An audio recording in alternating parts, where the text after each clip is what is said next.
Hi everyone, I am Rahul Kumar. Now recently Assam के गुवाहाटी में जो हिमालयन वल्चर का जू है उसमें गिब्स हिमालयनिस का वल्चर का सक्सेसफुल ब्रीडिंग करवाया गया है और ये इंडिया में ऐसा पहली बार हुआ है। और इसमें यूनियन मिनिस्ट्री ऑफ हेल्थ और फैमिली वेलफेयर के द्वारा डिसीजन लिया गया है वल्चर के कंजर्वेशन के लिए कीटोप्रोफेन और एक्लोफेनेक जैसे ड्रग्स को बैन करने का फैसला लिया गया है, क्योंकि इस ड्रग्स से वल्चर का किडनी फेलियर हो जाता है। ये दोनों ड्रग्स पेन किलर ड्रग है। इसको मेनली वेटरनरी डॉक्टर के द्वारा एनिमल्स के ट्रीटमेंट में यूज़ किया जाता है और यदि वो एनिमल मर जाता है तो उस केस में वल्चर इसको खाते हैं और जिससे इस ड्रग्स के प्रभाव से वल्चर्स का किडनी फेलियर हो जाता है और वो मर जाते हैं। तो चलिए हम लोग इस वीडियो में समझते हैं हिमालयन वल्चर के बारे में, इसके कंजर्वेशन स्टेटस के बारे में, कौन कौन से डिस्टिंक्टिव कैरेक्टरिस्टिक्स पाए जाते हैं, इसके हैबिटेट इकोलॉजिकल सिग्निफिकेंस के बारे में, इसके कंजर्वेशन में कौन कौन से चैलेंजेस आ रहे हैं, इंडिया में कितने तरीके के वल्चर पाए जाते हैं और भी बहुत कुछ। तो चलिए शुरू करते हैं। लेकिन शुरू करने से पहले क्वेश्चन जो कि यूपीएससी के प्रीलिम्स 2012 में पूछा गया है।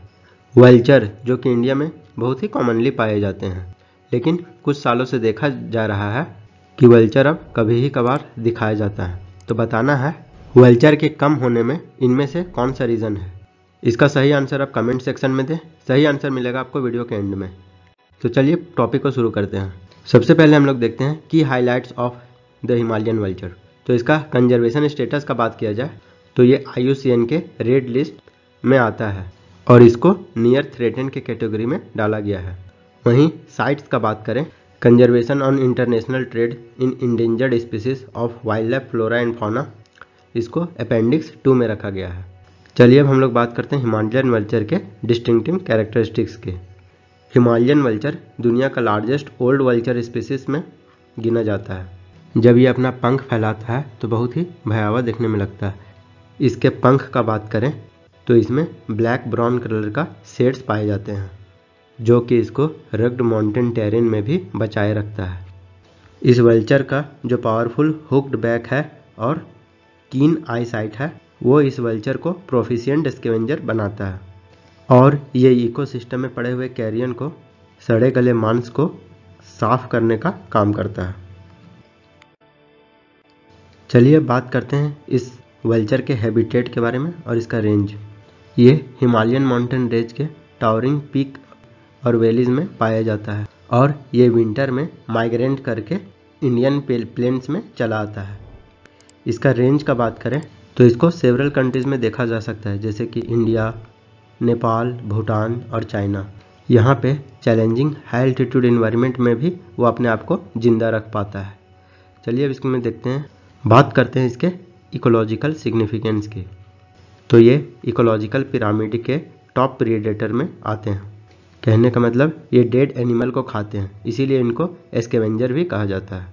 हिमालयन के हेल्थ को बनाए रखने के लिए, हैबिटेट को मेंटेन करने के लिए ये जो हिमालयन वल्चर है एक वाइटल रोल प्ले करता है, क्योंकि ये डेड एनिमल्स के जो रिमेन्स पाए जाते हैं उसको खाने का काम करते हैं, उसको डिकम्पोज करते हैं और इसके स्कैवेंजिंग बिहेवियर हेल्प करता है किसी भी तरह के डिजीज़ को स्प्रेड होने से रोकने के लिए that could arise from decaying carcasses. ये ओवरऑल इकोसिस्टम को बैलेंस करने में हेल्प करता है। चलिए अब हम लोग बात करते हैं हिमालयन वल्चर के कौन कौन से चैलेंजेस हैं और इसके कंजर एफर्ट्स को लेकर के कौन कौन से स्टेप लिए गए हैं। तो हिमालयन वल्चर है उसका जो मेन चैलेंज आता है वो ब्रीडिंग के समय आता है।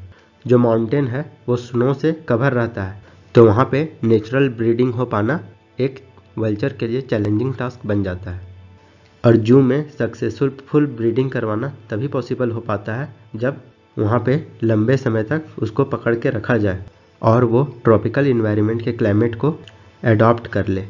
और इस वल्चर के चैलेंजेस का बात किया जाए तो इसमें बहुत सारे फैक्टर्स हैं, जैसे कि उनका हैबिटेट है वो लॉस होते जा रहा है। वल्चर के लिए फूड स्कार्सिटी का प्रॉब्लम देखने को मिल रहा है, क्योंकि जो हिमालयन में डेड रिमेनिंग एनिमल है वो बहुत कम बचे हुए हैं और एक्लोफेनेक जैसे वेटरनरी ड्रग्स कहीं ना कहीं एक्सीडेंटल पॉइजनिंग में भी कॉज करते हैं। तो ये सब फैक्टर्स वल्चर को वल्नरेबल स्टेटस के लिस्ट में डाल देता है। कंजर्वेशन ब्रीडिंग सेंटर्स, जैसे कि वल्चर के कंजर्वेशन के लिए असम के रानीगंज में वल्चर कंजर्वेशन ब्रीडिंग सेंटर बनाया गया है, जो कि वल्चर के स्पीसीज को सेफगार्ड करने का काम करता है। अब चलिए हम लोग समझते हैं कीटोप्रोफेन और एक्लोफेनैक जैसे ड्रग्स वल्चर को किस प्रकार से इम्पैक्ट करता है।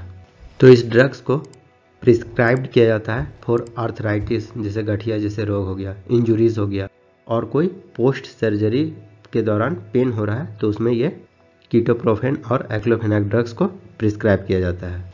ये कीटोप्रोफेन और एक्लोफेनैक दो तरह के non steroidal anti inflammatory drug है, जिसका यूज स्पेशली कैटल और एनिमल्स के पेन किलर के और इन्फ्लेमेशन के ट्रीटमेंट में किया जाता है। हाउएवर, इस तरह का ड्रग्स का यूज वल्चर्स के लिए हार्मफुल देखा गया है। इस ड्रग्स के यूज के कारण वो जब वल्चर्स उस कैटल को कंज्यूम करते हैं तो उसका किडनी फेलियर हो जाता है, जिसके कारण से उस वल्चर का डेथ हो जाता है। आई होप यहाँ तक आप लोग को समझ में आ गया होगा। चलिए अब हम लोग जानते हैं इंडिया में किस किस प्रकार के वल्चर्स पाए जाते हैं। तो लगभग 9 तरह के स्पीसीज वल्चर्स का इंडिया में पाया जाता है। पहला है ओरिएंटल व्हाइट बैक्ड वल्चर, यह फोटो में देख सकते हैं।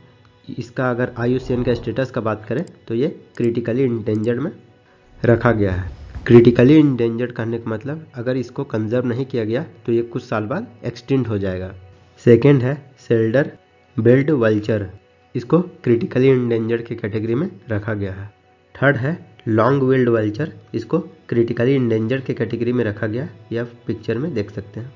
फोर्थ है इजिप्शियन वल्चर, इसके चोंच का बात करें तो ये येलोइश कलर का देखने को मिलता है।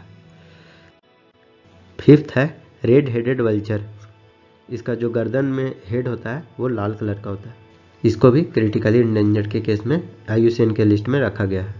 सिक्स्थ है इंडियन ग्रिफन वल्चर, यह पिक्चर में देख सकते हैं, इसको लिस्ट कंसर्न के केस में रखा गया।